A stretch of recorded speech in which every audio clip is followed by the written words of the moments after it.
ಆತ್ಮೀಯ ತರಬೇತಿದಾರರೇ, ಈ ದಿನದ ತರಗತಿಗೆ ತಮಗೆಲ್ಲರಿಗೂ dear trainees, welcomes you all for today classes. ತರಬೇತಿದಾರರೇ, ನಾವು ಪ್ರತಿನಿತ್ಯ ಬಳಸ್ತಕ್ಕಂಥ ಅನೇಕ ವಸ್ತುಗಳು,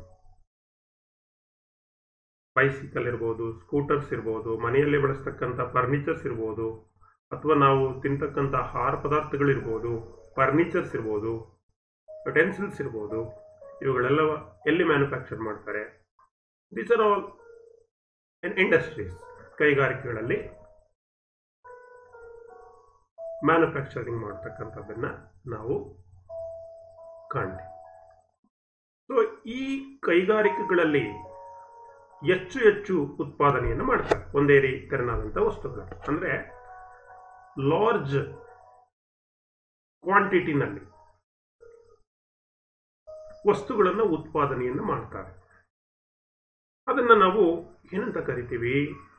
that is called mass productions ಅಂತ ನಾವು ಕರಿತೀವಿ.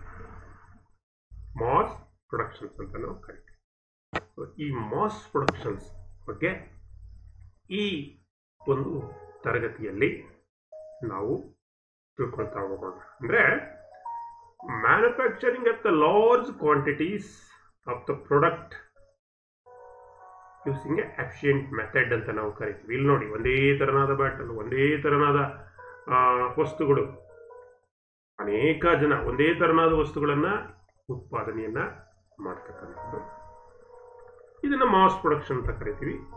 ಇದರ ಬಗ್ಗೆ ಈ ತರಗತಿಯಲ್ಲಿ ತಿಳಿದುಕೊಳ್ಳೋಣ. ಜೊತೆಗೆ ಇಂಟರ್ಚೇಂಜಬಿಲಿಟಿ ಅಂತ ಹೇಳಿ ಒಂದು ಟರ್ಮ್ ಅನ್ನು ಬಳಸ್ತೀವಿ ನಾವು ಮಾಸ್ ಪ್ರೊಡಕ್ಷನ್ಸ್ನಲ್ಲಿ. ಈ ಇಂಟರ್ಚೇಂಜಬಿಲಿಟಿ ನೆಸೆಸಿಟಿ ಏನಿದೆ ಇಂಜಿನಿಯರಿಂಗ್ ಫೀಲ್ಡ್ನಲ್ಲಿ ನೋಡ್ತಾ ಹೋಗೋಣ. At the end of this lesson you shall be able to state what is mass production. Mass production ಅಂದ್ರೆ ಏನು? State the advantages and disadvantages of mass production. Mass productions ಮಾಡೋದ್ರಿಂದ ನಮಗೆ ಯಾವ ಅನುಕೂಲಗಳು ಮತ್ತೆ ಅನಾನುಕೂಲಗಳು ಇದೆ. State interchangeability. ಇಂಟರ್ಚೇಂಜಬಿಲಿಟಿ ಅಂದರೆ ಏನು? ಅದರ ನೆಸೆಸಿಟಿ ಏನಿದೆ ಕೈಗಾರಿಕೆಗಳಲ್ಲಿ. ಮತ್ತೆ ಲಿಮಿಟ್ ಸಿಸ್ಟಮ್ ಅಂತ ನಾವು ಕರಿತೀವಿ. ಈ state the necessity for the limit system. In limit system ಅದಕ್ಕೆ ಬೇಕು. Name the different standards of system of limits and fits. ಬೇರೆ ಬೇರೆ ಸ್ಟ್ಯಾಂಡರ್ಡ್ ಸಿಸ್ಟಮ್ ಆಫ್ ಲಿಮಿಟ್ಸ್ ಮತ್ತು ಫಿಟ್ಸ್ ಯಾವ್ಯಾವ್ದಿದೆ ಅನ್ನೋದನ್ನ ಈ ತರಗತಿಯಲ್ಲಿ ತಿಳಿದುಕೊಳ್ಳೋಣ. Now let us come to mass production. Mass productions is the industrial technique to produce large quantities of similar products in a constant flow on production line, that is productions of a unit or a component or a part in a large numbers. ಈ mass productions ಅಂತಕ್ಕಂಥದ್ದು ಮಕ್ಕಳೇ ಕೈಗಾರಿಕೆಗಳಲ್ಲಿ ಅತಿ ಹೆಚ್ಚು ವಸ್ತುಗಳನ್ನು ಉತ್ಪಾದನೆಯನ್ನು ಮಾಡತಕ್ಕಂಥ ಒಂದು ಟೆಕ್ನಿಕ್. ಅಂದರೆ ಒಂದೇ ತೆರನಾದ ವಸ್ತುಗಳನ್ನು ಕಂಟಿನ್ಯೂಸ್ ಆಗಿ ಉತ್ಪಾದನೆಯನ್ನು ಮಾಡತಕ್ಕಂಥದ್ದು. So productions of a unit ಅಥವಾ ಒಂದು ಕಾಂಪೊನೆಂಟ್ ಅನ್ನ ಲಾರ್ಜ್ ನಂಬರ್ಸ್ನಲ್ಲಿ. ಈಗ ಇದು ಒಂದು, ಈಗ ಉದಾಹರಣೆಗೆ ಇಲ್ಲಿ ಒಂದು ಮೊಬೈಲ್ ಇದೆ, ಇದೇ ಥರದ ಮೊಬೈಲ್, ಸೇಮ್ ಮೊಬೈಲ್ ಅಥವಾ ಸೇಮ್ ಪ್ರಾಡಕ್ಟ್ ಅನ್ನ ನಂಬರ್ ಆಫ್ ಕಾಂಪೋನೆಂಟ್ಸ್ ಅನ್ನ ಏನ್ ಮಾಡ್ತಕ್ಕಂಥದ್ದು? ಉತ್ಪಾದನೆಯನ್ನು ಮಾಡ್ತಕ್ಕಂಥದ್ದು. ಮಾಸ್ ಮೀನ್ಸ್ ಏನು? ಅತಿ ಹೆಚ್ಚು, ಜಾಸ್ತಿ ಅನ್ನೋದು. That means mass production is the industrial technique to produce large quantities of a similar product in a constant flow on production line, that is production of a unit or a component or a part in large numbers. ಹೆಚ್ಚು ಉತ್ಪಾದನೆ ಮಾಡೋದನ್ನು mass productions ಅಂತ ನಾವು ಕರಿತೀವಿ. ಈ mass ಪ್ರೊಡಕ್ಷನ್ಸ್ಗೆ flow productions ಅಂತ ಕೂಡ ಕರಿತೀವಿ, ಅಥವಾ ಕಂಟಿನ್ಯೂಸ್ ಪ್ರೊಡಕ್ಷನ್ಸ್ ಅಂತ ಕರಿತೀವಿ. ಅಂದರೆ ನಿರಂತರವಾಗಿ ಏನಾಗ್ತಾ ಇರುತ್ತೆ? ಉತ್ಪಾದನೆಯನ್ನು ಮಾಡ್ತಾ ಇರ್ತಕ್ಕಂಥದ್ದು. ಅಂದರೆ ಲಾರ್ಜ್ ಅಮೌಂಟ್ಸ್ನಲ್ಲಿ ಒಂದು ಸ್ಟ್ಯಾಂಡರ್ಡೈಸ್ ಪ್ರೊಡಕ್ಷನ್, ಕಂಟಿನ್ಯೂಸ್ ಆಗಿ ನಾವೇನು ಮಾಡ್ತಾ ಇರ್ತಕ್ಕಂಥದ್ದು? ಉತ್ಪಾದನೆಯನ್ನು ಮಾಡ್ತಾ ಇರ್ತಕ್ಕಂಥ ಒಂದು process. It is including and especially on assembly lines. ಅಂದರೆ ಎಲ್ಲಿ ಜೋಡಣೆಯನ್ನು ಮಾಡ್ತಾ ಇರ್ತೀವಿ, ಅಲ್ಲೂ ಕೂಡ ಅಷ್ಟೇ. Together with job production and batch production. ಇಲ್ಲಿ ಫ್ಲೋ ಪ್ರೊಡಕ್ಷನ್ಸ್, ಮಾಸ್ ಪ್ರೊಡಕ್ಷನ್ಸ್ಗೆ ಬೇರೆ ಹೆಸರು ಫ್ಲೋ ಪ್ರೊಡಕ್ಷನ್ಸ್ ಅಂತ ಕೂಡ ಕರಿತೀವಿ, ಜಾಬ್ ಪ್ರೊಡಕ್ಷನ್ ಅಂತ ಕೂಡ ಕರಿತೀವಿ, ಬ್ಯಾಚ್ ಪ್ರೊಡಕ್ಷನ್ ಅಂತ ಕರಿತೀವಿ. ಅರ್ಥ ಆಯ್ತಾ? So this is mass production, produce large quantities, produce large numbers. ಇವು ಮೂರು ಕೂಡ ಈ flow productions, job productions, batch productions ಅಂತ ನಾವೇನು ಕರಿತೀವಿ, mass productions is nothing but flow productions ಅಂತ ಕೂಡ ಕರಿತೀವಿ. ಅದರಲ್ಲಿ ಈ ಮಾಸ್ ಪ್ರೊಡಕ್ಷನ್ಸ್ ಅಂತಕ್ಕಂಥದ್ದು ಒಂದು ಮೈನ್ ಇಂಪಾರ್ಟೆಂಟ್ ಥಿಂಗ್. ಅಂದ್ರೆ ಗೊತ್ತಾಯ್ತಲ್ಲ, ಮಾಸ್ ಪ್ರೊಡಕ್ಷನ್ ಅಂದ್ರೆ to produce large numbers, to produce large numbers. ಈಗ ಅಡ್ವಾಂಟೇಜಸ್ ಅನ್ನ ನೋಡೋಣ. ಈ ಮಾಸ್ ಪ್ರೊಡಕ್ಷನ್ಸ್ ಅನ್ನ ಮಾಡೋದ್ರಿಂದ ಮ್ಯಾನುಫ್ಯಾಕ್ಚರಿಂಗ್ ಟೈಮ್ ಏನಾಗುತ್ತೆ, ರೆಡ್ಯೂಸ್ ಅನ್ನ ಮಾಡಬಹುದು. ಒಂದೇ ತೆರನಾದ ವಸ್ತುಗಳನ್ನ ಅತಿ ಹೆಚ್ಚು ನಂಬರ್ ತಯಾರು ಮಾಡ್ತಕ್ಕಂಥದ್ದನ್ನ ಮಾಸ್ ಪ್ರೊಡಕ್ಷನ್ ಅಂತ ಅಂದ್ವಿ. ಇದರಿಂದ ನಮ್ಗೆ ಏನು ಅನುಕೂಲ ಆಗ್ತಾ ಇದೆ, ಟೈಮ್ ಅನ್ನ ರೆಡ್ಯೂಸ್ ಮಾಡಬಹುದು. ಮತ್ತೆ ಟೋಟಲ್ ಕಾಸ್ಟ್, ಒಂದು ಯೂನಿಟ್ ಕಾಸ್ಟ್ ಏನಿದೆ, ಆ ಯೂನಿಟ್ ಏನಿದೆ ಅಥವಾ ಕಾಂಪೋನೆಂಟ್ ಆ ಕಾಸ್ಟ್ ಏನಿದೆ, ಬೆಲೆ ಏನಿದೆ, ಅದನ್ನು ನಾವೇನ್ ಮಾಡಬಹುದು, ರೆಡ್ಯೂಸ್ ಮಾಡಬಹುದು. ಮಾಸ್ ಪ್ರೊಡಕ್ಷನ್ಸ್ ಅನ್ನ ಮಾಡೋದ್ರಿಂದ cost or a unit or a component is reduced. Cost ಅನ್ನ ಕಡಿಮೆ ಮಾಡಬಹುದು, ಮ್ಯಾನುಫ್ಯಾಕ್ಚರಿಂಗ್ ಟೈಮ್ ಅನ್ನ ರೆಡ್ಯೂಸ್ ಮಾಡಬಹುದು. ಸ್ಪೇರ್ ಪಾರ್ಟ್ಸ್ ಏನಿದೆ ಕ್ವಿಕ್ ಆಗಿ ನಮಗೆ ಸಿಗುತ್ತೆ. Spare parts made available quickly. Spare parts ತುಂಬಾ ಬೇಗ ನಮಗೆ ಸಿಗ್ತಕ್ಕಂಥ ಸಾಧ್ಯತೆ ಇದೆ. ಅದು ಒಂದು ಅನುಕೂಲ ನಮಗೆ ಮಾಸ್ ಪ್ರೊಡಕ್ಷನ್ಸ್ ನಿಂದ ಇದೆ. ಇನ್ನು ಡಿಸ್ಅಡ್ವಾಂಟೇಜಸ್ ಏನಿಲ್ಲಿ, ಈ ಮಾಸ್ ಪ್ರೊಡಕ್ಷನ್ಸ್ ಅನ್ನ ಮಾಡಬೇಕು ಅಂದ್ರೆ, ಅತಿ ಹೆಚ್ಚು ಒಂದೇ ತರನಾದ ಪ್ರಾಡಕ್ಟ್ ಅನ್ನು ನಾವು ತಯಾರು ಮಾಡಬೇಕಂದ್ರೆ ಕೆಲವು ಸ್ಪೆಷಲ್ ಪರ್ಪಸಸ್ ಮ್ಯಾಷಿನ್ಸ್ ಬೇಕಾಗುತ್ತೆ. ಇದು ಒಂದು disadvantage. That means initial cost ಸ್ವಲ್ಪ ಜಾಸ್ತಿ ಬೇಕಾಗುತ್ತೆ. ಇಲ್ಲಿ ಜಿಗ್ಸ್ ಅಂಡ್ ಫಿಕ್ಸ್ಚರ್ಸ್ ಬೇಕಾಗುತ್ತೆ. ಜಿಗ್ಸ್ ಅಂಡ್ ಫಿಕ್ಸ್ಚರ್ಸ್, ಈ ಜಿಗ್ಸ್ ಅಂಡ್ ಫಿಕ್ಸ್ಚರ್ಸ್ ಅನ್ನೋದು it is a holding, guiding and locating device. Jig ಅನ್ನೋದು ಈ ತರದ್ದು ಕೆಲವು ಫಿಕ್ಸ್ಚರ್ಸ್, ಕೆಲವು ಜಿಗ್ಸ್ಗಳನ್ನು ನಾವು ಮಾಸ್ ಪ್ರೊಡಕ್ಷನ್ಸ್ ನಲ್ಲಿ ಬಳಸಬೇಕಾಗುತ್ತೆ. ಅಂದ್ರೆ ಅತಿ ಹೆಚ್ಚು ಉತ್ಪಾದನೆ ಮಾಡುವಾಗ ಇವೆಲ್ಲ ಬೇಕು, special purpose machines, jigs, fixtures. ಮತ್ತೆ ಇಲ್ಲಿ ಮೆಜರಿಂಗ್ ಇನ್ಸ್ಟ್ರೂಮೆಂಟ್ಸ್ ಅನ್ನು ನಾವು ಬಳಸಕ್ಕಾಗಲ್ಲ. ಪ್ರಿಸಿಷನ್ ಮೆಜರಿಂಗ್ ಇನ್ಸ್ಟ್ರೂಮೆಂಟ್ ಅನ್ನ ಬಳಸಲ್ಲ. ಸಾಮಾನ್ಯವಾಗಿ instead of precision measuring instrument gauges ಅನ್ನು ನಾವು ಯೂಸ್ ಮಾಡ್ತೀವಿ, ಚೆಕ್ ಅನ್ನ ಮಾಡ್ತೀವಿ. ಚೆಕ್ ಮಾಡ್ಲಿಕ್ಕೆ ಏನನ್ನ ಬಳಸ್ತೀವಿ, ಗೇಜಸ್ ಅನ್ನು ನಾವು ಇಲ್ಲಿ ಬಳಸ್ತೀವಿ. So initial expenditure is very high. Mass productions ಮಾಡುವಂತ ಸಂದರ್ಭದಲ್ಲಿ ಇನಿಷಿಯಲ್ ಎಕ್ಸ್ಪೆಂಡಿಚರ್ ತುಂಬಾ ಜಾಸ್ತಿ ಆಗುತ್ತೆ. So this are all the some disadvantages in mass productions. ಇಲ್ಲಿ ಮಾಸ್ ಪ್ರೊಡಕ್ಷನ್ಸ್ ನಲ್ಲಿ ಎರಡು ತರ ಒಂದು ಅಸೆಂಬ್ಲಿ ಟೆಕ್ನಿಕ್ ಇದೆ. ಒಂದು ಸೆಲೆಕ್ಟಿವ್ ಅಸೆಂಬ್ಲಿ ಅಂತ ಕರಿತೀವಿ. ಈ ಸೆಲೆಕ್ಟಿವ್ ಅಂದ್ರೆ ಆಯ್ಕೆ ಮಾಡಿದಂತ ಜೋಡಣೆಗಳು, ಆಯ್ಕೆ ಆಧಾರಿತ ಜೋಡಣೆ. ಅಂದ್ರೆ ಇಲ್ಲಿ each nut fits with only one bolt. ನೋಡಿ, ಇಲ್ಲಿ 2 ಬೋಲ್ಟ್ ಚಿತ್ರ ಇದೆ ನಿಮಗೆ, 2 ನಟ್ ಇದೆ. ಈ ಸೇಮ್ ಸೈಜ್, ಇದು ಸೇಮ್ ಸೈಜ್, ಇದು ಸೇಮ್ ಸೈಜ್. ಆದ್ರೆ ಈ ನಟ್ಟು ಇದಕ್ಕೆ ಆಗ್ತಕ್ಕಂಥದ್ದು, ಈ ನೆಟ್ಟನ್ನು ತೆಗೆದು ಇಲ್ಲಿಗೆ ಹಾಕಕ್ಕಾಗಲ್ಲ, ಈ ನಟ್ಟನ್ನು ತೆಗೆದು ಇಲ್ಲಿಗೆ ಫಿಟ್ ಮಾಡ್ಲಿಕ್ಕೆ ಆಗಲ್ಲ, ಜೋಡಣೆಯನ್ನ ಮಾಡ್ಲಿಕ್ಕೆ ಆಗಲ್ಲ. ಅಂದರೆ ಆ ಪ್ರಾಡಕ್ಟ್ ಅದಕ್ಕೆ ಬಳಸ್ತಕ್ಕಂಥದ್ದು. That is called selective assembly ಅಂತ ನಾವು ಕರಿತೀವಿ. ಸರ್ ಇದು ಮ್ಯಾಚ್ ಆಗಲ್ಲ ಸರ್, ಇದ್ರದೇ ಆಗ್ಬೇಕು ಅಂತ ಹೇಳ್ತಾರೆ. ನೀವು ಯಾವ್ದಾದ್ರು ಒಂದು ಸರ್ವಿಸ್ಗೆ ಒಂದು ವಸ್ತುವನ್ನು ಕೊಟ್ಟಾಗ, ರಿಪೇರಿಗೆ ಕೊಟ್ಟಾಗ, ಅಲ್ಲಿ ಆ ರಿಪೇರಿಯನ್ನು ಮಾಡ್ತಕ್ಕಂಥ ವ್ಯಕ್ತಿ ಹೇಳ್ತಾನೆ ನಿಮಗೆ, ಸರ್ ಇದು ಯಾವ್ಯಾವ್ದು ಸೂಟ್ ಆಗಲ್ಲ ಸರ್, ಪರ್ಟಿಕ್ಯುಲರ್ ಆಗಿ ಇದರದೇ ಬೇಕಿದಕ್ಕೆ ಸರ್, ಇದ್ರದೇ ನಟ್ ಬೇಕು ಅಥವಾ ಇದ್ರದೇ ಕಾಂಪೋನೆಂಟ್ ಬೇಕು, ಆಗಿದ್ರೆ ಮಾತ್ರ ಇಲ್ಲಿ ಮ್ಯಾಚ್ ಆಗುತ್ತೆ ಸರ್, ಇಲ್ಲ ಅಂದ್ರೆ ಆಗಲ್ಲ, ಹಾಗಾಗಿ ಇದನ್ನು ನಾನು ತರಿಸ್ಬೇಕು ಸರ್ ಅಂತ ಹೇಳ್ತಾನೆ ಅವನು. ಸೊ ಅಂದ್ರೆ that type of assembly features is called as selective assembly. ಇಲ್ಲಿ ಈ nut fits with only one bolt. ನೋಡಿ, ಈ ನಟ್ ಇದಕ್ಕೆ ಫಿಟ್ ಆಗೋದು, ಇದು ಇನ್ಯಾವುದಕ್ಕೂ ಫಿಟ್ ಆಗಲ್ಲ. ಸೊ ಇದನ್ನ ನಾವು ಸೆಲೆಕ್ಟಿವ್ ಅಸೆಂಬ್ಲಿ ಅಂತ ಕರಿತೀವಿ. ಇದು ಸ್ಲೋ ಅಸೆಂಬ್ಲಿ ಮತ್ತೆ ಕಾಸ್ಟ್ಲಿ ಕೂಡ. ಈ ತರ ಸೆಲೆಕ್ಟಿವ್ ಅಸೆಂಬ್ಲಿ ಪರ್ಟಿಕ್ಯುಲರ್ಲಿ ಕೆಲವು ವಿಶೇಷ ಸಂದರ್ಭಗಳಲ್ಲಿ ಮಾತ್ರ ನಾವು ಈ ಸೆಲೆಕ್ಟಿವ್ ಅಸೆಂಬ್ಲಿಯನ್ನು ಬಳಸ್ತೀವಿ. ಇದ್ರದ್ದು ಮೈಂಟೆನೆನ್ಸ್ ಇಸ್ ಆಲ್ಸೋ ಡಿಫಿಕಲ್ಟ್. ಯಾಕೆಂದ್ರೆ as spares to be individual manufactured. ಪ್ರತಿಯೊಂದು ಪಾರ್ಟನ್ನ ಮ್ಯಾನುಫ್ಯಾಕ್ಚರ್ ಮಾಡಬೇಕು. ಈಗ ಯಾವುದೋ ಒಂದು ವಸ್ತು ಇದೆ, ಈಗ ಉದಾಹರಣೆಗೆ ಈಗ ಒಂದು ಮೊಬೈಲ್ ಇದೆ, ಈ ಮೊಬೈಲಲ್ಲಿ ಒಂದು ಪಾರ್ಟ್ ಹೋಗಿದೆ ಅಂದರೆ ಇದಕ್ಕೆ ಬೇರೆ ಯಾವ ಪಾರ್ಟು ಆಗಲ್ಲ, ಇದಕ್ಕೆ ಅಂತಲೇ ಮ್ಯಾನುಫ್ಯಾಕ್ಚರ್ ಆಗಿರಬೇಕು. ಈಗ ಕೆಲವು ಮೊಬೈಲ್ಸ್ ಇರುತ್ತೆ, ಸೊ ಈ ಪಾರ್ಟ್ ಹೋದ್ರೆ ಯಾವ್ದು ಅಂಗಡಿನಲ್ಲಿ ಇದಕ್ಕೆ ಮ್ಯಾಚ್ ಆಗ್ತಕ್ಕಂಥ ಪ್ರಾಡಕ್ಟ್ 10 ಥರ ಸಿಗುತ್ತೆ. There are so many types of product. ಈಗ ಈ ನಮ್ಮ ಹತ್ರ ಆ M10 ಬೋಲ್ಟ್ ಇದ್ರೆ ನೀವು ಮಾರ್ಕೆಟ್ನಲ್ಲಿ ಹೋಗಿ ಯಾವುದೇ ಅಂಗಡಿಯಲ್ಲಿ ಹೋಗಿ ಒಂದು M10 ನಟ್ ಕೊಡಿ ಸರ್ ಅಂತ ಅಂದ್ರೆ ಆ ನಟ್ ತಂದ್ರೆ ಈ ಬೋಲ್ಟ್ಗೆ ಮ್ಯಾಚ್ ಆಗೋಗುತ್ತೆ. ಬಟ್ ಸೆಲೆಕ್ಟಿವ್ ಅಸೆಂಬ್ಲಿನಲ್ಲಿ ಆಗಲ್ಲ.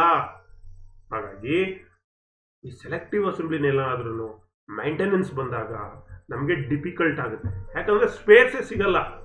ಸ್ಪೇರ್ಸ್ ಅನ್ನ ಇಂಡಿವಿಜುವಲ್ ಆಗಿ ಮ್ಯಾನುಫ್ಯಾಕ್ಚರೇ ಮಾಡಿರ್ಬೇಕು. ಅರ್ಥ ಆಯ್ತಾ? So maintenance is difficult, spares to be individually manufacture. Modern engineering ಇಂಡಸ್ಟ್ರೀಸ್ನಲ್ಲಿ, ಈಗ ಮಾಡರ್ನ್ ಪ್ರಾಕ್ಟೀಸ್ನಲ್ಲಿ ನಾವು ಇದನ್ನ ಜಾಸ್ತಿ ಬಳಸಲ್ಲ. Selective assembly is not used. ಇವತ್ತಿನ ಯಾವುದೇ ಅಸೆಂಬ್ಲಿಯಲ್ಲಿ ಸೆಲೆಕ್ಟಿವ್ ಅಸೆಂಬ್ಲಿನ ಬಳಸಲ್ಲ. ಮೋರ್ ದೆನ್ 90-95% ಈ ಸೆಲೆಕ್ಟಿವ್ ಅಸೆಂಬ್ಲಿ ಇಲ್ಲ. ಹಾಗಾದ್ರೆ ಯಾತಕ್ಕೆ ಬೇಕು ಸರ್? ಆದ್ರೂ ಬೇಕು. ಎಲ್ಲಿ ಇದನ್ನ ಬಳಸ್ತೀವಿ? ಬಟ್ ಸರ್ಟೈನ್ ಸ್ಪೆಷಲ್, ಯಾರು ನಮ್ಮನ್ನ ಕಾಪಿ ಮಾಡಬಾರ್ದು. ಉದಾಹರಣೆಗೆ ಸ್ಯಾಟಲೈಟ್ ಇರ್ಬೋದು, ಏರ್ಕ್ರಾಫ್ಟ್ ಇಂಡಸ್ಟ್ರೀಸ್ ಇರ್ಬೋದು, ಡಿಫೆನ್ಸ್ ಅಲ್ಲಿ ಇರ್ಬೋದು, ಮಿಲಿಟರಿನಲ್ಲಿ. ನಮ್ಮ ರಕ್ಷಣಾ ದೃಷ್ಟಿಯಿಂದ ನಾವು ಅಂತ ಕಡೆ ಏನ್ ಮಾಡ್ತೀವಿ? ಸೆಲೆಕ್ಟಿವ್ ಅಸೆಂಬ್ಲಿಯನ್ನೇ ನಾವು ಬಳಸ್ತೀವಿ. ಅಂದ್ರೆ certain special applications, special areas ನಾವೇನ್ ಮಾಡ್ತೀವಿ? ಸೆಲೆಕ್ಟಿವ್ ಅಸೆಂಬ್ಲಿಯನ್ನು ನಾವು ಬಳಸ್ತೀವಿ. ಸೊ ಇನ್ನು ನಾನ್ ಸೆಲೆಕ್ಟಿವ್ ಅಸೆಂಬ್ಲಿ ಅಂತ ಒಂದಿದೆ. ಇದು ಜನರಲ್. ನೋಡಿ, ಈ M10 ಬೋಲ್ಟ್ ಅಂದ್ರೆ ಈ ನಟ್ಟು ಇದಕ್ಕೆ ಬೇಕಾದ್ರೂ ಹಾಕ್ಬೋದು, ಈ ನಟ್ಟು ಇದಕ್ಕೆ ಬೇಕಾದ್ರೂ ಹಾಕ್ಬೋದು. It can be interchangeable. ಯಾವುದಕ್ಕೆ ಯಾವ್ದು ಬೇಕಾದ್ರೂ ಹಾಕ್ಬೋದು. ಯಾವುದೇ ರೀತಿಯಾದಂಥ ಅಡಿಷನಲ್ ರಿಪೇರಿ ಏನೂ ಇಲ್ಲ. ಯಾವ ರಿಪೇರಿನೂ ಮಾಡುವಾಗಿಲ್ಲ. ನಿಮ್ಮ ಮನೆಯಲ್ಲಿ ಒಂದು ಮಿಕ್ಸಿ ಇದೆ, ಆ ಮಿಕ್ಸಿಗೆ ಒಂದು ಕೆಳಗಡೆ ಒಂದು ವೀಲ್ ಹೋಗಿದೆ ಅಂತ ಅಂದ್ರೆ ನೀವು ಮಾರ್ಕೆಟ್ಗೆ ಹೋಗಿ ಒಂದು ವೀಲ್ ತಗೊಬಂದ್ರೆ, ಮಿಕ್ಸಿದು ಒಂದು ವೀಲ್ ಹೋಗಿದೆ ಸರ್ ಕೊಡಿ ಅಂದ್ರೆ ಒಂದು ವೀಲ್ ಕೊಡ್ತಾನೆ. ಆ ವೀಲ್ ತಗೊಬಂದ್ರೆ ಇದಕ್ಕೆ ಮ್ಯಾಚ್ ಆಗೋಗುತ್ತೆ. ಅಥವಾ ನಿಮ್ಮ ಮನೇಲಿ ಒಂದು M10 16 ಬೋಲ್ಟ್ ಇದೆ, ಅದಕ್ಕೊಂದು ನಟ್ ಏನಾಗಿದೆ, ಡ್ಯಾಮೇಜ್ ಆಗ್ಬಿಟ್ಟಿದೆ. ನಟ್ ಚೆನ್ನಾಗಿದೆ, ಎಲ್ಲ ಬೋಲ್ಟ್ ಡ್ಯಾಮೇಜ್ ಆಗಿದೆ. So go to the market, ಶಾಪ್ಗೆ ಹೋಗಿ ಸರ್ ಒಂದು M10 bolt R M10 nut ತಂದ್ಕೊಡಿ ಅಂದ್ರೆ ಅದೇನಾಗುತ್ತೆ? ಇಂಟರ್ಚೇಂಜಬಲ್ ಆಗುತ್ತೆ. ಇದನ್ನ ನಾನ್ ಸೆಲೆಕ್ಟಿವ್ ಅಸೆಂಬ್ಲಿ ಅಂತ ಕರಿತೀವಿ. Any unit pairs to any bolt of same size and thread type. ಅಂದ್ರೆ ಅದು ಸೇಮ್ ಸೈಜ್ ಇರಬೇಕು. It is important. ಯಾವುದನ್ನ ತಂದು ಹಾಕಕ್ಕಾಗಲ್ಲ. M10ಗೆ M12 ತಂದ್ರೆ ಮ್ಯಾಚ್ ಆಗಲ್ಲ. ಇದನ್ನ ನೆನಪಿನಲ್ಲಿ ಇಟ್ಕೊಳ್ಳಿ. Any unit pairs to any bolt of same size and thread type. ಅದು ಸೇಮ್ ಸೈಜ್ ಸ್ಟ್ಯಾಂಡರ್ಡ್ ಮತ್ತೆ ಸೇಮ್ ಥ್ರೆಡ್ ಇರಬೇಕು. ಸೊ ಇದನ್ನ ನಾವು ನಾನ್ ಸೆಲೆಕ್ಟಿವ್ ಅಸೆಂಬ್ಲಿ ಅಂತ ಕರಿತೀವಿ. ಇಲ್ಲಿ ಅಸೆಂಬ್ಲಿ ಏನೋ ಕ್ವಿಕ್, ಬೇಗ ಮಾಡ್ಬೋದು. ಯಾಕಂದ್ರೆ ಸ್ಪೇರ್ಸ್ ಈಸಿಲಿ ಅವೈಲೇಬಲ್ ಸಿಗುತ್ತೆ. ಸ್ಪೇರ್ಸ್ ತುಂಬಾ ಬೇಗ ಸಿಗುತ್ತೆ, ನಮ್ಗೆ ಎಲ್ಲಿ ಬೇಕಂದ್ರೂ ಸಿಗುತ್ತೆ. ಮತ್ತೆ ಕಾಸ್ಟ್ ಕೂಡ ಕಡಿಮೆ ಇರುತ್ತೆ. ಮೈಂಟೆನೆನ್ಸ್ ಕೂಡ ತುಂಬಾ ಸಿಂಪಲ್. ಮೈಂಟೆನೆನ್ಸ್ ಯಾಕೆ ಸಿಂಪಲ್ ಅಂದ್ರೆ ನಮಗೆ ಬೇಕಂದ ತಕ್ಷಣ ಸಿಗುತ್ತೆ. Spares easily available. So this are all non selective assembly. Non selective assembly provides interchangeability between the component. ಇಲ್ಲಿ ಒಂದು ವರ್ಡ್ ಬಂತು, ಇಂಟರ್ಚೇಂಜಬಿಲಿಟಿ. ಅಂದ್ರೆ ಇಂಟರ್ಚೇಂಜ್ ಮಾಡ್ತಕ್ಕಂಥದ್ದು ಅದು ನಾನ್ ಸೆಲೆಕ್ಟಿವ್ ಅಸೆಂಬ್ಲಿಲಿ ಮಾತ್ರ. ಸೆಲೆಕ್ಟಿವ್ ಅಸೆಂಬ್ಲಿನಲ್ಲಿ ಇಂಟರ್ಚೇಂಜಬಲ್ ಮಾಡೋಕ್ಕಾಗಲ್ಲ. ಇಂಟರ್ಚೇಂಜ್ ಅಂದ್ರೆ ಇದರದ ಅದಕ್ಕೆ ಹಾಕೋದು, ಅದರದ ಇದಕ್ಕೆ ಹಾಕಿ. ನೋಡಿ, ಈ ನಟ್ಟನ್ನ ಇಲ್ಲಿಗಾದ್ರೂ ಹಾಕ್ಬೋದು, ಇದನ್ನ ಇಲ್ಲಿಗಾದ್ರೂ ಹಾಕ್ಬೋದು. ಅಥವಾ ಈ ಬೋಲ್ಟ್ ಅನ್ನ ಇದಕ್ಕೆ ಫಿಟ್ ಮಾಡ್ಬೋದು, ಇದನ್ನ ಇದಕ್ಕೆ ಫಿಟ್ ಮಾಡ್ಬೋದು. ಇದು ಸೆಲೆಕ್ಟಿವ್ ಅಸೆಂಬ್ಲಿ ನಡೆಯಲ್ಲ. ಇದು ಓನ್ಲಿ ನಾನ್ ಸೆಲೆಕ್ಟಿವ್ ಅಸೆಂಬ್ಲಿ. ಅಂದ್ರೆ ಇಂಟರ್ಚೇಂಜಬಲ್ ಇದೆ ಅಂದ್ರೆ ಇಂಟರ್ಚೇಂಜ್ ಅನ್ನ ಮಾಡ್ಬೋದು. ಸೊ ಈಗ ನೆಕ್ಸ್ಟ್ ನಾವು ನಾನ್ ಸೆಲೆಕ್ಟಿವ್ ಅಸೆಂಬ್ಲಿ ಅರ್ಥ ಆಯ್ತಲ್ಲ ಮಕ್ಕಳೇ. ಈಗ ನೆಕ್ಸ್ಟ್ ಇಂಟರ್ಚೇಂಜಬಿಲಿಟಿ ಅಂದ್ರೆ ಏನು? ವರ್ಡ್ ಗೊತ್ತಲ್ಲ ಈಗ, ಇಂಟರ್ಚೇಂಜಬಿಲಿಟಿ ಅಂತ. It is an ability of the component to get replace in place of old one or worn out one without getting any additional repair or change. That is called interchangeability ಅಂತ ನಾವು ಕರಿತೀವಿ. ಈ ಅಂದ್ರೆ interchangeability means it is an ability of the component. ಅದು ಆ component ನ ability to get replace in place of old one or worn out one. ಈಗಾಗಲೇ ನಿಮ್ಮ ಹತ್ರ ಒಂದು ಕಾಂಪೋನೆಂಟ್ ಇದೆ, ಒಂದು ಪಾರ್ಟ್ ಏನೋ ವರ್ನ್ ಔಟ್ ಆಗಿದೆ, ಅಥವಾ ಅದು ಡ್ಯಾಮೇಜಸ್ ಆಗಿದೆ, ಅದನ್ನ ರೀಪ್ಲೇಸ್ ಮಾಡಬೇಕು. ಅವಾಗ ಏನ್ ಮಾಡ್ತೀರಿ, ಇನ್ ಪ್ಲೇಸ್ ಆಫ್ ಓಲ್ಡ್ ಒನ್ ನೀವೇನ್ ಮಾಡ್ತೀವಿ, ಒಂದು ಪ್ರಾಡಕ್ಟ್ ಅನ್ನ ತಂದು ಸೇಮ್ ಸೈಜು ಮತ್ತೆ ಸೇಮ್ ಸ್ಟ್ಯಾಂಡರ್ಡ್ ತಂದು ಅಲ್ಲಿಗೆ ಏನ್ ಮಾಡ್ತೀರಿ, ಫಿಟ್ ಮಾಡ್ತೀರಿ. ಅದು ಫಿಟ್ ಮಾಡುವಾಗ ನೀವೇನು ಯಾವುದೇ ರೀತಿ ಅಡಿಷನಲ್ ರಿಪೇರ್ ಮಾಡಲ್ಲ, ಯಾವುದೇ ರೀತಿ ಆಲ್ಟರ್ ಮಾಡಲ್ಲ, ಜಸ್ಟ್ ನೀವೇನ್ ಮಾಡ್ತೀರಿ, ಅಸೆಂಬಲ್ ಮಾಡ್ತೀರಿ. ಅದನ್ನ ನಾವೇನಂತ ಕರಿತೀವಿ, ಇಂಟರ್ಚೇಂಜಬಿಲಿಟಿ ಅಂತ ಕರಿತೀವಿ. ಅರ್ಥ ಆಯ್ತಾ? Interchangeability is the ability of the component to get replace in place of old one or worn out one without getting any additional repair. ಇದು important. Or altering the component, ಯಾವುದೇ ರಿಪೇರಿ ಮಾಡಲ್ಲ, ಯಾವುದೇ ಆಲ್ಟರ್ ಮಾಡಲ್ಲ. But and also not affecting the function of the component when assembled. ನೀವು assemble ಮಾಡಾದ್ಮೇಲೆ ಯಾವುದೇ effect ಕೂಡ ಆಗಿರಲ್ಲ, ಯಾವುದೇ ತೊಂದರೆ ಕೂಡ ಆಗಿರಲ್ಲ.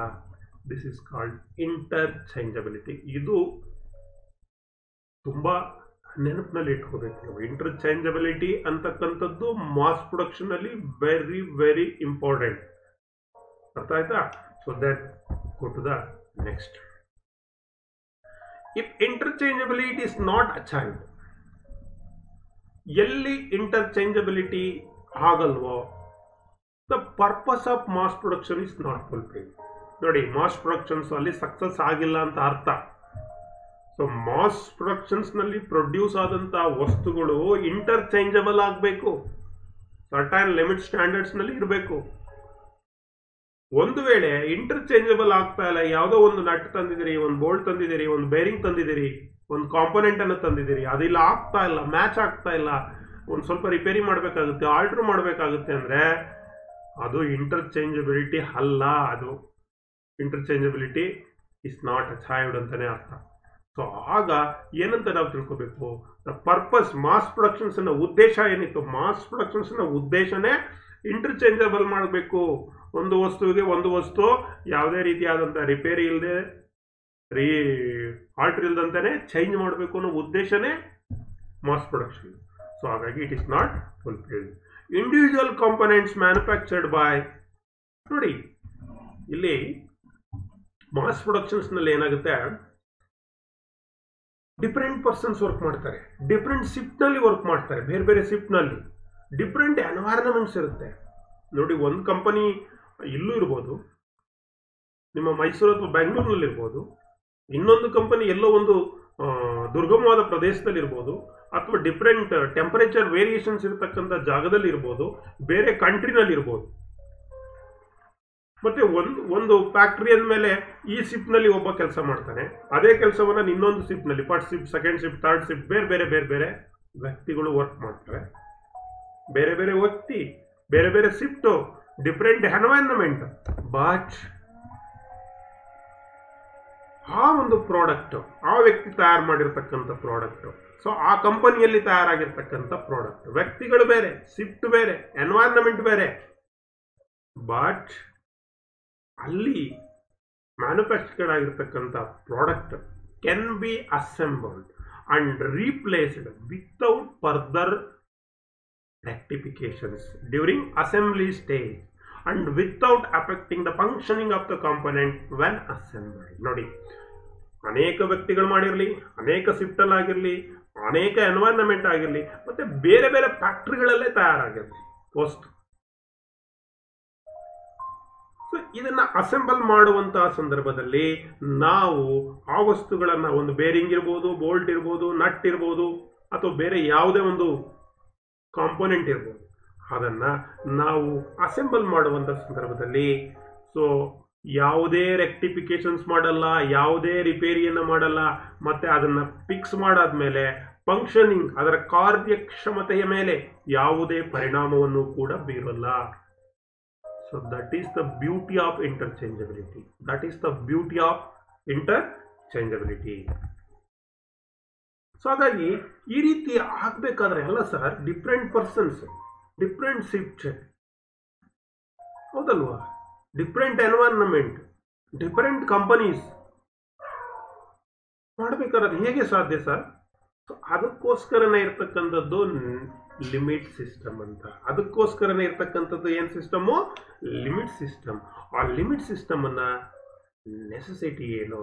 If the components to be interchangeable they need to be manufactured to same size, which is not possible when they are mass produced.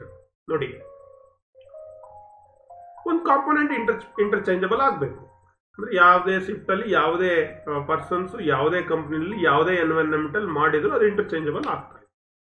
ಆದರೆ ತಿಳಿದುಕೊಳ್ಳಿ ಮಕ್ಕಳೇ, ಯಾವುದೋ ಒಂದು ಪರ್ಟಿಕ್ಯುಲರ್ ಸೈಜ್ಗೆ ನಾವು ಮ್ಯಾನುಫ್ಯಾಕ್ಚರ್ ಮಾಡ್ಕೊಳ್ಳಿಕ್ಕೆ ಒಂದೇ ಸೈಜ್, ಒಂದು 20 mm ಸೈಜ್ ಮಾಡಬೇಕು, ಒಂದು 100 mm ಸೈಜ್ ಮಾಡಿ, 100 mm ಪ್ರತಿಯೊಬ್ಬರು 100 ಮಾಡಬೇಕು. ನೀನು 100 ಮಾಡಬೇಕು, ನೀನು 100 ಮಾಡಬೇಕು, ನೀನು 100 ಮಾಡಬೇಕು. ಯಾವ ಶಿಫ್ಟ್ ಅಲ್ಲಿ ಕೆಲಸ ಮಾಡಿದ್ರು 100 ಮಾಡಬೇಕು. It is not possible. Mass productions ನಲ್ಲಿ ಒಂದು ನಿರ್ದಿಷ್ಟಪಡಿಸಿದ ಸೈಜ್ಗೆ, ಒಂದೇ ಒಂದು ಪರ್ಟಿಕ್ಯುಲರ್ ಸೈಜ್ಗೆ ನಾವು ವಸ್ತುಗಳನ್ನ ಮ್ಯಾನುಫ್ಯಾಕ್ಚರ್ ಮಾಡೋಲಿಕ್ಕೆ ಸಾಧ್ಯತೆ ಇಲ್ಲ. ಹಾಗಾಗಿ it is necessary to permit the operator to deviate by a small margin from exact size which is not able to maintain for all components. ಹಾಗಾಗಿ ಇಂಡಸ್ಟ್ರೀಸ್ನಲ್ಲಿ ಏನು ಮಾಡಿರ್ತಾರೆ, ಆಪರೇಟರ್ಸ್ಗೆ ಅಂದ್ರೆ ಮ್ಯಾನುಫ್ಯಾಕ್ಚರಿಂಗ್ ಮಾಡ್ತಕ್ಕಂಥ ವ್ಯಕ್ತಿಗಳಿಗೆ ಒಂದು ನಿರ್ದಿಷ್ಟ ಸೈಜ್ನಿಂದ, ಒಂದು ನಿರ್ದಿಷ್ಟಪಡಿಸಿದ ಸೈಜ್ನಲ್ಲಿ ಒಂದು ಮಾರ್ಜಿನ್ ಅನ್ನ ಕೊಟ್ಟಿರ್ತಾರೆ, ಆತನಿಗೆ ಅಲೋವೆನ್ಸ್ ಅನ್ನ ಕೊಟ್ಟಿರ್ತಾರೆ, ಆತನಿಗೆ ಡಿವಿಯೇಷನ್ಸ್ ಅನ್ನ ಕೊಟ್ಟಿರ್ತಾರೆ. ಡಿವಿಯೇಟ್ ಆಗ್ಲಿಕ್ಕೆ ಸೈಜ್ನಲ್ಲಿ, ಹೌದಪ್ಪ ನೀನು 20 mm ಗೆ ಮಾಡೋಕ್ಕಾಗಲ್ಲ, ಇದಕ್ಕೆ ಇಲ್ಲಿಂದ ಇಲ್ಲಿವರೆಗೆ ಮಾಡು, ಈ ಸೈಜಿಂದ ಇಲ್ಲಿವರೆಗೆ, ಇಲ್ಲಿಂದ ಇಲ್ಲಿವರೆಗೆ ಮಾಡು, 20.1 ಇಂದ 19.98 ವರೆಗೆ ಮಾಡು, ಅದಕ್ಕಿಂತ ಕೆಳಗಡೆನೂ ಹೋಗ್ಬೇಡ, ಅದಕ್ಕಿಂತ ಮೇಲ್ಗಡೆಗೂ ಹೋಗ್ಬೇಡ. ಸೊ ಇದ್ರಲ್ಲಿ ಏನ್ ಮಾಡ್ದಂಗಾಯ್ತು? ದಟ್ ಇಸ್ ಕಾಲ್ಡ್ ಲಿಮಿಟ್ ಅಂತ ಕರಿತೀವಿ. ಏನಂತ ಕರಿತೀವಿ? ಅದನ್ನ ಲಿಮಿಟ್ ಅಂತ ಕರಿತೀವಿ.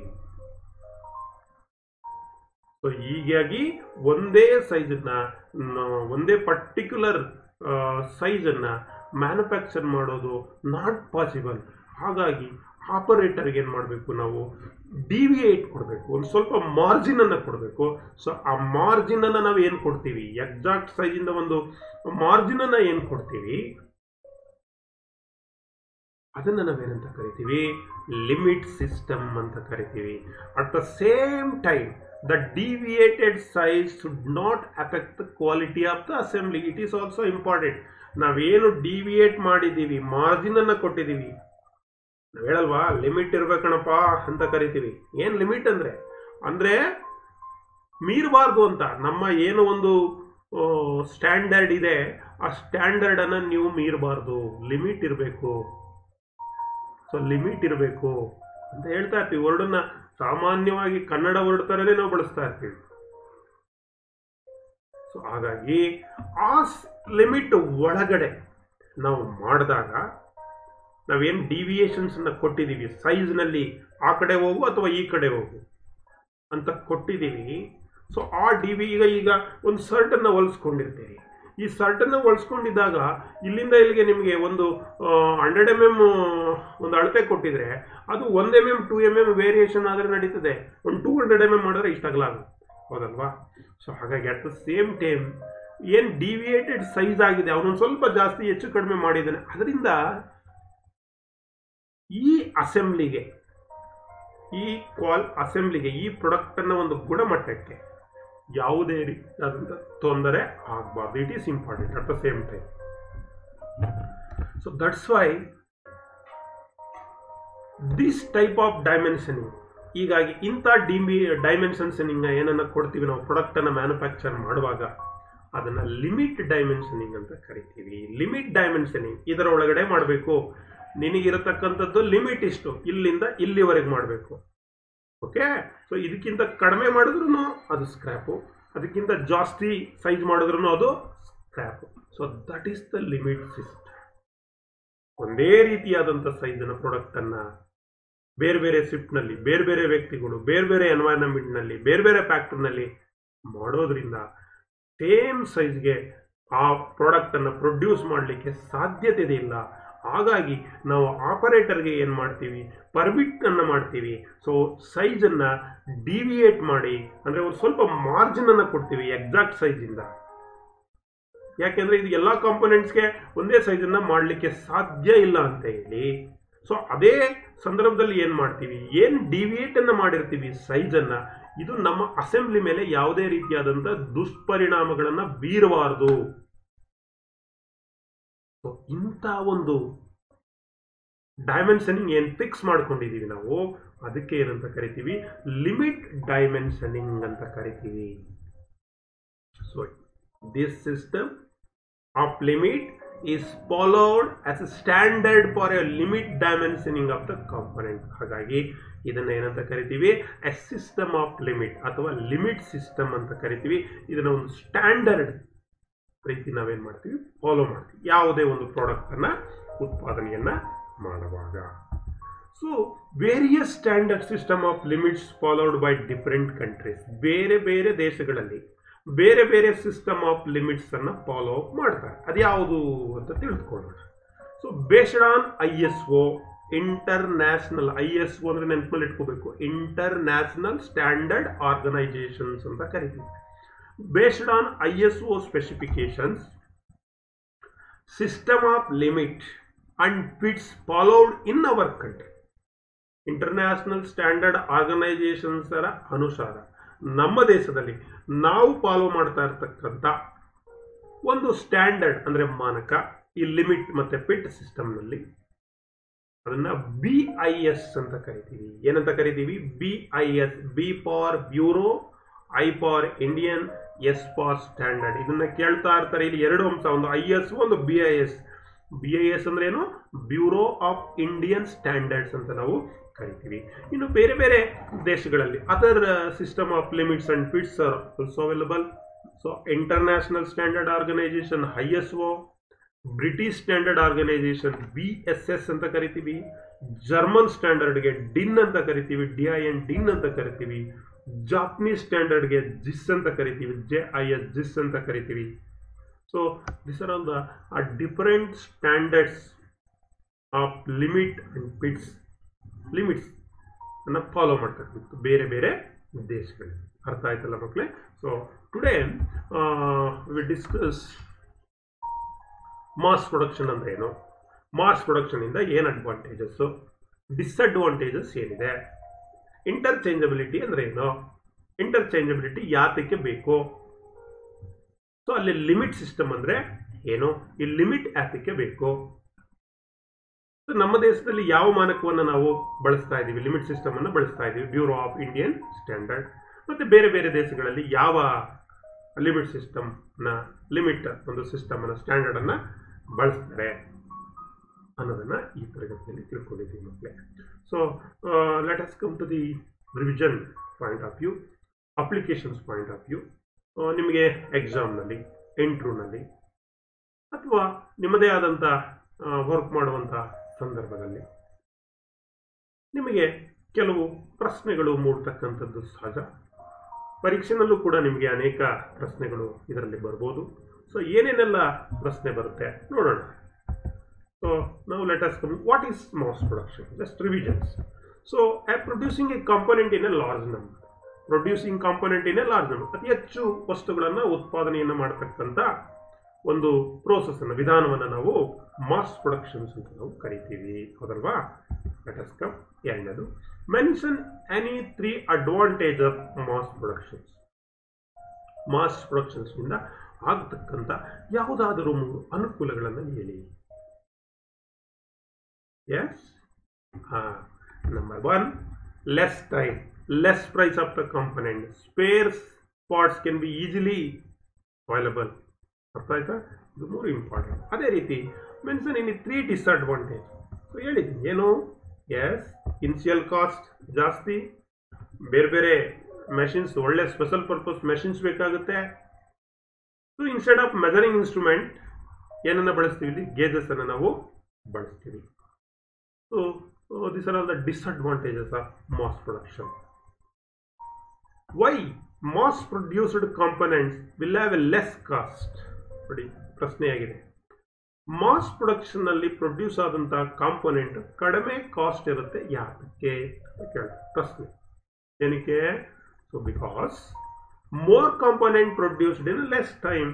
ಕಡಿಮೆ ಅವಧಿಯಲ್ಲಿ ಹೆಚ್ಚು ಕಾಂಪೋನೆಂಟ್ ಅನ್ನ ನಾವು ತಯಾರು ಮಾಡಿದಾಗ ಏನಾಗುತ್ತೆ, ಅದರ ಬೆಲೆನೂ ಕೂಡ ಏನಾಗುತ್ತೆ, ಆಟೋಮೆಟಿಕ್ ಆಗಿ ಕಡಿಮೆ ಆಗುತ್ತೆ. ಅರ್ಥ ಆಯ್ತಲ್ಲ? So that is the answer. More component produced in less time.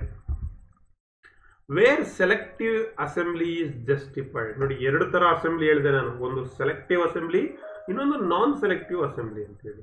ಈ ಸೆಲೆಕ್ಟಿವ್ ಅಸೆಂಬ್ಲಿಯನ್ನ ಎಲ್ಲಿ ಈಸ್ ಜಸ್ಟಿಫೈಡ್ ಅಂತ ಕೇಳ್ತಾರೆ. So if the components are equipments are machines are produced in very less number. ಎಲ್ಲಿ ಕಾಂಪೋನೆಂಟ್, equipment ಅಥವಾ machines ಅನ್ನ particular ಪರ್ಪಸಸ್ಗೆ manufacture ತುಂಬಾ ಕಡಿಮೆ ಉತ್ಪಾದನೆಯನ್ನ ಮಾಡ್ತಾರೆ, ಅಲ್ಲಿ ಈ ಒಂದು ಸೆಲೆಕ್ಟಿವ್ ಅಸೆಂಬ್ಲಿಯನ್ನು ನಾವು ಜಸ್ಟಿಫೈ ಮಾಡ್ತೀವಿ. So mass production disadvantage, initial cost, special purpose machines required, gauges to be use. ಇಲ್ಲಿ ಒಂದು ಚಿತ್ರ ಬಂದಿದೆ ನಿಮಗೆ. ಈ ಚಿತ್ರದ ನೋಡಿದ್ರೆ ನಿಮಗೆ ಏನ್ ಅನ್ಸುತ್ತೆ ಅಂದ್ರೆ, what the beside figure indicates. ಈ ಚಿತ್ರ ಏನು ಇಂಡಿಕೇಟ್ ಮಾಡ್ತಾ ಇದೆ? ಇಟ್ ಇಸ್ ಕಾಲ್ಡ್ ಎಂತ ಅಸೆಂಬ್ಲಿ ಇದು? Yes, selective assembly. ಇದನ್ನ ಏನಂತ ಕರಿತೀವಿ? Selective assembly. Each nut fits same each bolt. ಇಲ್ಲಿಂದ ಅಲ್ಲಿಗಾಗಲ್ಲ, ಅಲ್ಲಿಂದ ಇಲ್ಲಿಗಾಗಲ್ಲ. What is interchangeability? It is important. ಇದನ್ನ ನೀವು ನೆನಪಲ್ಲಿ ಇಟ್ಕೋಬೇಕು.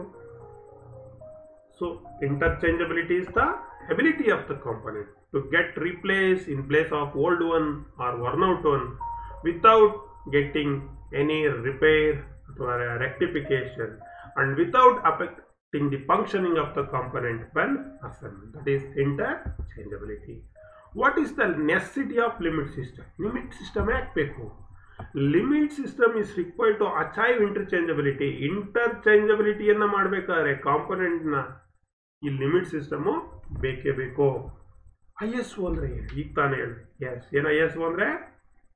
International standard organisations. ಗುಡ್.